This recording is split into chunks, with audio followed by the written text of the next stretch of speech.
Avant que cet épisode ne commence, j'aimerais prendre un instant pour vous souhaiter une très belle année. Alors que cette nouvelle année s'ouvre doucement devant vous, je vous souhaite de la traverser avec davantage de paix. Puissiez-vous écouter plus profondément, respirer plus librement et faire confiance au rythme de la vie. Que la clarté remplace le bruit et que la douceur guide chacun de vos pas. Merci d'être ici, d'écouter et d'avancer sur ce chemin. Je vous souhaite une très belle écoute. Retrouvez une méditation quotidienne sur l'application Le Monastère. Il y a ce moment au tout début du jour où la lumière n'est pas encore vraiment là. Le ciel hésite entre la nuit et l'aube. Le monde est silencieux, comme suspendu entre deux souffles. L'année nouvelle ressemble à cette aube. Elle arrive doucement, sans qu'on ait besoin de l'attraper.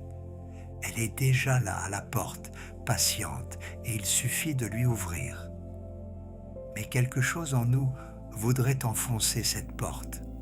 Quelque chose voudrait se précipiter, saisir l'année à bras-le-corps, lui arracher des promesses, la soumettre à nos plans. Nous avons appris à traiter chaque commencement comme un combat à mener, une conquête à entreprendre, un territoire à marquer de nos résolutions et de nos objectifs. Et si cette fois, nous entrions autrement, non pas en conquérant, mais en hôte, non pas en forçant, mais en accueillant, non pas en exigeant, mais en recevant. L'année n'a pas besoin de notre agitation pour exister. Elle se déploiera de toute façon, jour après jour, que nous la brusquions ou non. La seule question est, comment voulons-nous la traverser? Dans la tension ou dans la présence? Dans la course ou dans la marche? Dans le bruit ou dans l'attention? Il y a dans chaque commencement une fraîcheur particulière, une ouverture, une possibilité. Mais cette fraîcheur est délicate. Elle se dissipe vite sous l'assaut de nos habitudes.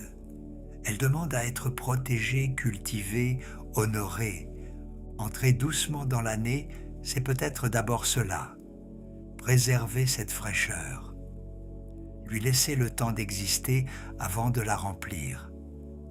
Comme on laisserait une pièce vide respirer avant d'y installer des meubles, comme on laisserait une page blanche exister avant d'y écrire. Il y a une beauté dans le vide, une richesse dans l'espace non occupé. Et cette beauté est souvent ce que nous cherchons sans le savoir, quand nous accumulons frénétiquement pour combler ce que nous prenons à tort pour un manque. Mais pour entrer doucement, il faut d'abord regarder ce que nous portons. Car nous n'arrivons pas les mains vides à cette année nouvelle.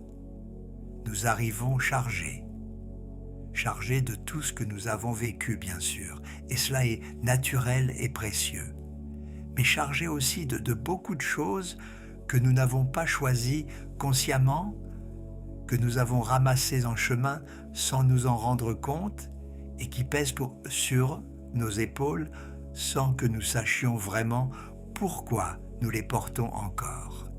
Imaginez-vous un instant marchant avec un sac. Il est plein à craquer. Des objets dépassent de tous les côtés. Certains sont utiles, précieux même, les apprentissages véritables, les souvenirs qui nourrissent, les liens qui comptent. Mais beaucoup d'autres n'ont plus de raison d'être là. Ils ont été utiles un jour, peut-être, où nous avons cru qu'ils le seraient. Maintenant, ils ne font qu'alourdir le pas, fatiguer les épaules, détourner l'attention de ce qui est devant nous. Il y a d'abord les attentes. Les nôtres, celles que nous avons construites au fil des années sur ce que notre vie devrait être, sur ce que nous devrions avoir accompli à notre âge, sur ce à quoi le bonheur devrait ressembler. Et puis les attentes des autres, réelles ou imaginées, cette pression diffuse de devoir correspondre à quelque chose, de devoir prouver quelque chose, de devoir devenir quelqu'un. Ces attentes Swanbeil sont rarement examinées. Elles sont simplement là, comme un bruit de fond permanent, une voix qui murmure jamais assez. Pas encore, tu devrais. Il y a ensuite les comparaisons. Cette habitude si profondément ancrée de regarder ce que les autres ont, font, sont, et de mesurer notre vie à cette aune. Les réseaux sociaux ont amplifié ce phénomène jusqu'à l'absurde, mais il existait bien avant eux. Nous nous comparons à nos amis, à nos collègues, à nos frères et sœurs, à des images de réussite que nous avons intériorisées sans savoir d'où elles viennent. Et chaque comparaison est une petite blessure, une petite voix qui dit « Tu es en retard, tu n'es pas à la hauteur, regarde comme les autres font mieux ». Il y a aussi les projets non digérés. Tout ce que nous avons commencé sans finir, promis sans tenir, envisagé sans réaliser, ces projets fantômes qui traînent dans un coin de notre esprit, ni vraiment abandonnés, ni vraiment poursuivis. Ils prennent de la place, ils consomment de l'énergie. Chaque fois que notre pensée les effleure, une petite tension apparaît, un petit reproche silencieux. Nous les portons comme des dettes non réglées, des promesses non tenues faites à nous-mêmes. Et puis il y a tout le reste, les rancœurs anciennes que nous n'avons pas su lâcher, les déceptions que nous ruminons encore, les peurs que nous n'osons pas regarder en face, les croyances sur nous-mêmes que nous n'avons jamais questionnées. Tout cela forme un bagage invisible mais bien réel, un sac que nous portons sur notre dos et dont nous avons oublié le poids parce que nous le portons depuis si longtemps. Et vos mains, regardez-les. Sont-elles libres ? Ou tiennent-elles fermement des choses que vous n'osez pas lâcher ? Des certitudes auxquelles vous vous accrochez par peur du vide, des identités que vous maintenez par habitude, des possessions, matérielles ou symboliques, que vous serrez contre vous comme si votre vie en dépendait. Ces mains encombrées ne peuvent rien recevoir de nouveau. Elles sont trop occupées à tenir ce qu'elles ont déjà. La simplicité dont je voudrais parler n'est pas un idéal à atteindre par un effort de volonté. Elle n'est pas une discipline qu'on s'impose, un régime pour l'âme, une cure d'austérité. Elle est plutôt ce qui apparaît naturellement quand on commence à lâcher ce qui encombre. Elle est un allègement, pas une privation. Elle est ce qui reste quand on retire ce qui n'est pas nécessaire. Elle ne se construit pas, elle se révèle comme une statue qui existe déjà dans le bloc de marbre et que le sculpteur ne fait que dégager. Cet allègement commence par un regard honnête. Qu'est-ce que je porte vraiment ? Qu'est-ce qui pèse sans servir ? Qu'est-ce que je maintiens par peur plutôt que par choix ? Ces questions ne demandent pas de réponse immédiate ni de décision brutale.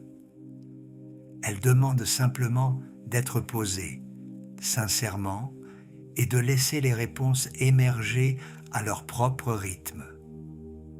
Vivre simplement n'est pas renoncer. Ce malentendu est fréquent et il est important de le dissiper. La simplicité n'est pas le contraire de l'ambition, de l'engagement, de la richesse d'expérience. Elle n'est pas un repli frileux, une vie diminuée, un refus du monde. Elle est plutôt une clarification, un élagage, un retour à l'essentiel. Elle ne retire pas ce qui compte, elle retire ce qui empêche de voir ce qui compte. Pensez à un chemin de montagne. Le chemin est là, il mène quelque part, et la marche est belle. Mais si vous portez un sac trop lourd, vous ne verrez pas le paysage. Vous serez trop occupé à souffrir, à compter les mètres, à vous demander si vous allez tenir. Le sac aura pris toute la place. Ce n'est pas le chemin qui est trop long, c'est ce que vous portez qui est trop lourd. Allégez le sac et le même chemin devient une toute autre expérience. Les mêmes kilomètres se traversent autrement. La même montagne révèle sa beauté. Ce qui est vrai pour le sac à dos est vrai pour tout ce que nous portons intérieurement. Les projets trop nombreux qui dispersent notre énergie. Les engagements pris par obligation plutôt que par désir. Les possessions qui demandent plus d'entretien qu'elles n'apportent de joie. Les relations maintenues par habitude ou par culpabilité. Tout cela prend de la place, consomme de l'attention, détourne du pas présent. Et le pas présent est le seul qui existe vraiment. Tous les autres, ceux d'hier et ceux de demain, ne sont que des souvenirs ou des projections. Seul celui-ci est réel. Retirer ce qui détourne du pas ne signifie pas devenir immobile ou indifférent. Cela signifie choisir consciemment ce que nous voulons porter et accepter de lâcher le reste. C'est un acte de discernement, pas de renoncement. C'est reconnaître que notre énergie est limitée, notre attention précieuse, notre temps fini, et que nous voulons les consacrer à ce qui compte vraiment pour nous. Cette reconnaissance n'est pas triste, elle est libératrice. Elle transforme la vie en choix délibéré plutôt qu'en accumulation subie. Et quand le sac s'allège, quelque chose d'étonnant se produit avec nos gestes. Ils changent de qualité. Ils deviennent plus présents, plus entiers, plus vivants. Un geste fait sans précipitation a une densité particulière. Il occupe pleinement l'espace et le temps qui lui sont donnés.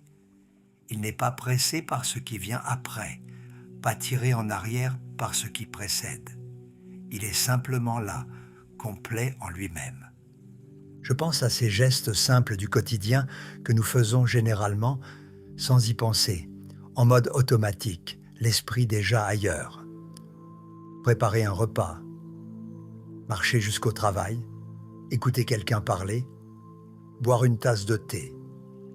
Ces gestes peuvent être accomplis mécaniquement, comme des obstacles à franchir pour arriver à autre chose, ou ils peuvent être habités, présents, conscients.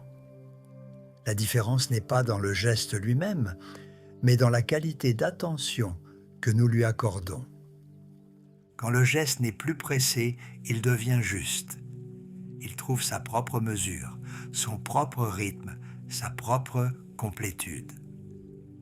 Couper un légume devient un acte entier si nous y sommes vraiment présents, le contact du couteau, la résistance de la chair, les couleurs, les odeurs, le son.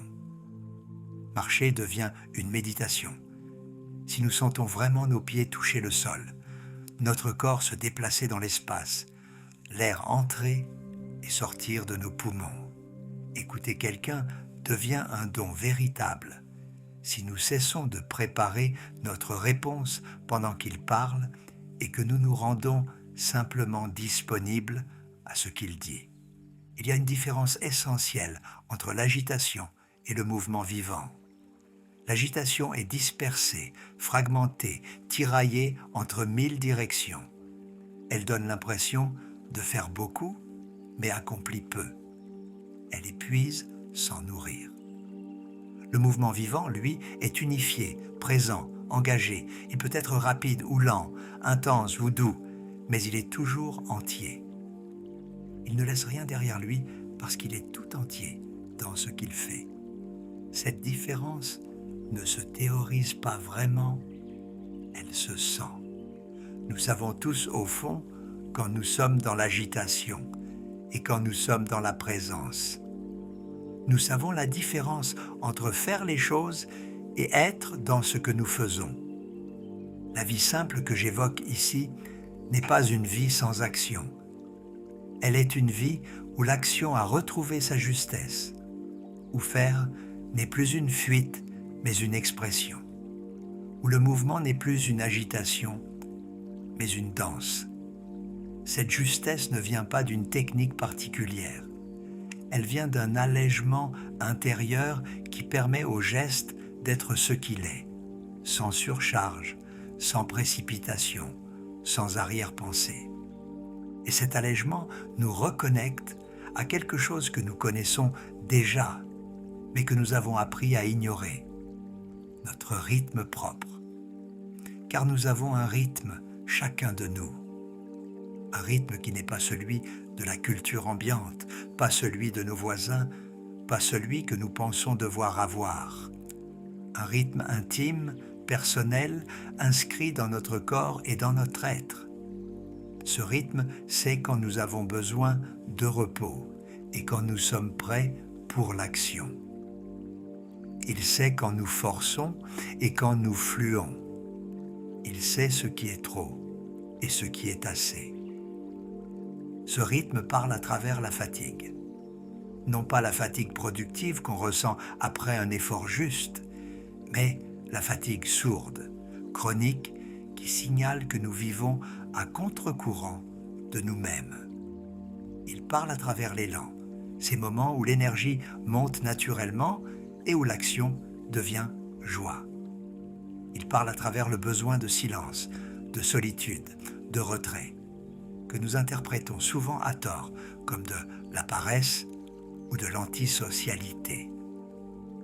Toutes ces sensations sont des messages. Elles nous disent quelque chose sur notre alignement ou notre désalignement avec notre propre nature. Mais nous avons appris à ne pas écouter. Nous avons appris à passer outre la fatigue, à ignorer les signaux du corps, à nous conformer à des rythmes extérieurs qui ne sont pas les nôtres. Nous avons appris que le repos est une récompense qu'on mérite après le travail, pas un besoin qu'on honore quand il se manifeste. Nous avons appris que l'élan spontané est suspect, qu'il faut le contrôler, le canaliser, le soumettre à la discipline. Nous avons appris à nous méfier de nous-mêmes. La vie simple est aussi un retour à cette écoute, une réconciliation avec notre propre rythme. Non pas pour devenir paresseux ou indulgents envers nous-mêmes, mais pour devenir justes, pour trouver cette justesse qui n'est ni le forçage ni le laisser-aller, mais quelque chose entre les deux. Une action qui respecte à la fois ce qui doit être fait et celui qui le fait. Cette justesse ne peut pas être prescrite de l'extérieur. Elle ne peut être découverte qu'en écoutant, en essayant, en ajustant, en écoutant encore. Je parle de ces choses en sachant combien elles peuvent sembler éloignées de la réalité quotidienne. Nous avons des responsabilités, des échéances, des obligations. Nous ne pouvons pas simplement décider d'écouter notre rythme et ignorer tout le reste. La vie moderne a ses contraintes et elles sont réelles. Mais même à l'intérieur de ces contraintes, une marge de manœuvre existe, un espace de choix, une possibilité d'ajustement, pas toujours aussi grande que nous le voudrions, mais présente. Et c'est dans cet espace que la simplification peut commencer. Cela m'amène à la question de la direction. Car vivre simplement ne signifie pas vivre sans intention. Le voyage continue, même allégé. La question est, comment porter cette intention sans qu'elle devienne une crispation? Comment avoir une direction sans être possédé par elle? Comment planifier sans que le plan ne devienne une prison? Je pense à l'image d'une lampe qu'on tient devant soi dans la nuit. La lampe éclaire quelques mètres devant nous. Elle nous permet de voir où poser le prochain pas. Elle nous donne une direction générale. Mais elle ne nous montre pas tout le chemin d'un coup. Elle n'illumine pas la destination finale. Elle éclaire juste assez pour avancer, pas assez pour tout contrôler. Et c'est suffisant, c'est même préférable, car si nous voyions tout le chemin d'avance, nous serions peut-être découragés par sa longueur, ou tentés de le parcourir en pensée avant de le parcourir en réalité. Tenir une intention comme on tient une lampe, c'est garder la direction sans s'errer. C'est savoir où l'on va globalement, sans s'accrocher aux détails du comment et du quand.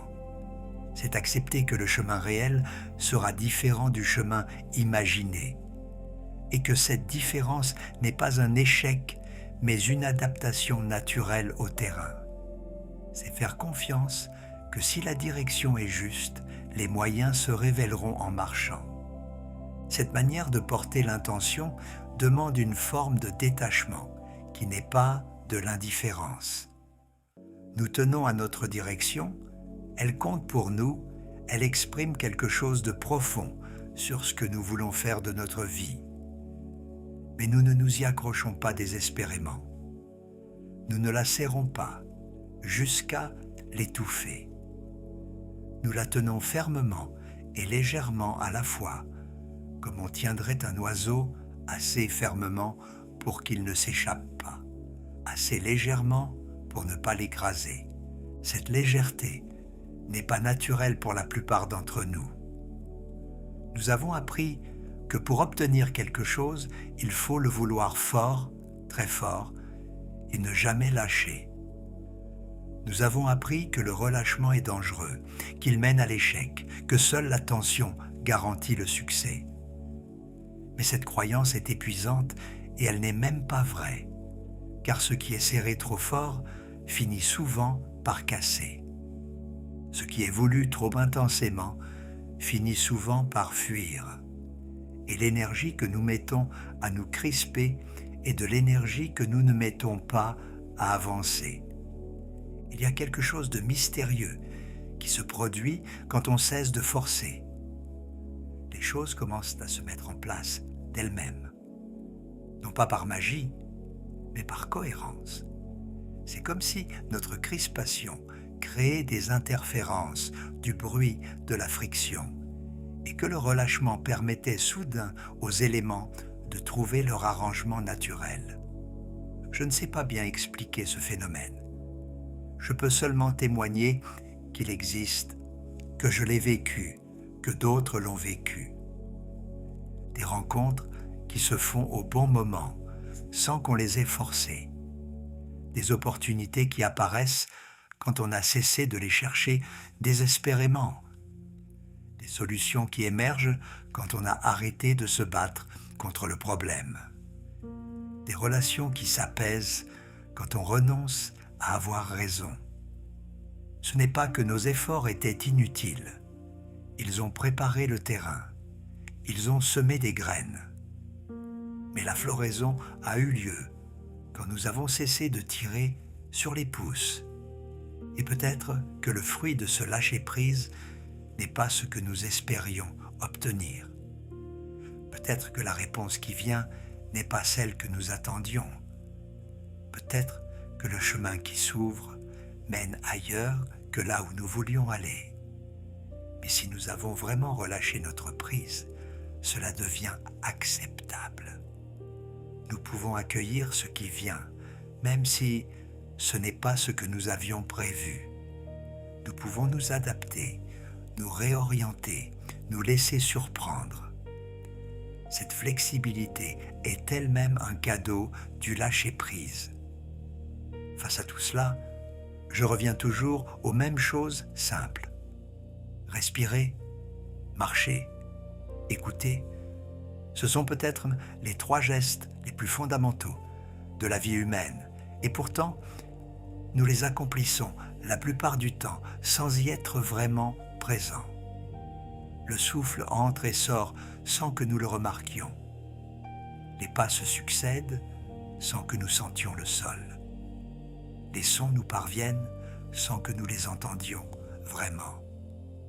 Et pourtant, chaque fois que nous revenons à ces gestes simples avec attention, quelque chose se recentre en nous. Respirer consciemment, ne serait-ce que 3 respirations, ramène l'attention dans le corps, dans le présent, dans la réalité immédiate. Cela ne résout aucun problème, mais cela change le lieu d'où nous regardons les problèmes. Marcher en sentant vraiment nos pieds toucher la terre nous ancre, nous stabilise, nous rappelle que nous avons un corps et que ce corps est ici, maintenant. Écoutez vraiment les sons autour de nous, la voix de quelqu'un, le silence lui-même nous sort de l'enfermement dans nos pensées et nous ouvre au monde.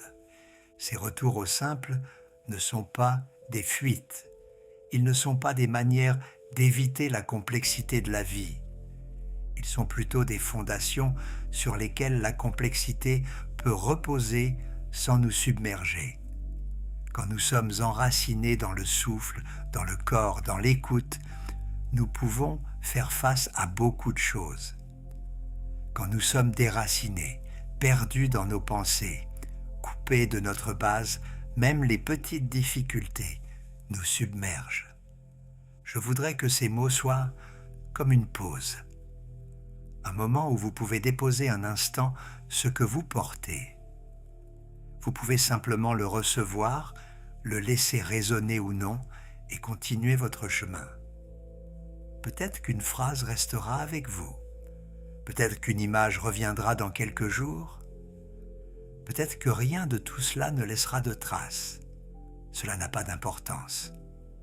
Ce qui compte, c'est ce moment de pause lui-même, cette petite brèche dans l'agitation où quelque chose d'autre devient possible. L'année qui commence n'est pas un adversaire à vaincre ni un territoire à conquérir. Elle n'est pas non plus une promesse qui devrait se réaliser ni un test que nous devrions réussir. Elle est simplement un espace de temps qui nous est donné, un certain nombre de jours à vivre, de respirations à prendre, de pas à faire. Ce que nous ferons de cet espace dépend en partie de nous et en partie de ce qui nous arrivera. Nous ne contrôlons pas tout, nous ne contrôlons même pas grand-chose, mais nous pouvons choisir comment nous marchons. Nous pouvons marcher devant l'année, tirés par nos projections et nos attentes, toujours un pas en avant sur le présent, toujours tendu vers ce qui n'est pas encore là. Ou nous pouvons marcher derrière elle, alourdis par nos regrets et nos non-dits, traînant le passé comme un boulet, regardant toujours en arrière. Ou nous pouvons marcher avec elle, à ses côtés, au même rythme, ni en avance, ni en retard, simplement présent à ce qui est. Marcher avec l'année, c'est accepter son rythme, qui n'est pas toujours celui que nous voudrions. Certains mois seront lents et d'autres rapides. Certains jours seront pleins et d'autres vides. Il y aura des moments d'élan et des moments de stagnation, des moments de joie et des moments de peine, des moments où tout semblera possible et des moments où tout semblera fermé. Marcher avec l'année, c'est accueillir tout cela comme partie du voyage, sans préférer une partie au détriment de l'autre, sans vouloir que ça soit différent de ce que c'est. Cette acceptation n'est pas passive, elle n'est pas résignation, elle est la base sur laquelle une action juste peut naître. Car nous ne pouvons agir justement que sur ce que nous avons d'abord accepté comme étant là. Tant que nous résistons à la réalité, notre énergie se perd dans cette résistance. Quand nous acceptons ce qui est, notre énergie devient disponible pour ce qui peut être fait.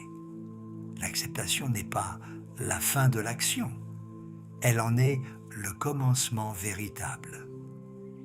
Alors, en cette année qui commence, peut-être pourriez-vous simplement marcher, pas vers quelque chose d'extraordinaire, pas pour prouver quoi que ce soit, pas pour devenir quelqu'un d'autre, juste marcher, un pas après l'autre, dans la vie qui est la vôtre, avec ce que vous portez et ce que vous êtes. Posez le sac de temps en temps pour souffler. Regardez autour de vous et voir où vous êtes vraiment. Écoutez ce que votre corps vous dit, ce que votre cœur vous souffle, ce que le silence vous révèle. L'année est là, disponible, ouverte. Elle ne demande rien d'autre que d'être vécue. Elle ne promet rien d'autre que des jours à traverser. C'est peu et c'est immense. C'est ordinaire et c'est précieux. Entrons-y doucement, comme on entre dans une maison amie. Entrons-y les mains un peu plus vides qu'avant, prêtes à recevoir ce qui viendra. Entrons-y sans forcer, sans exiger, sans savoir d'avance ce que nous y trouverons.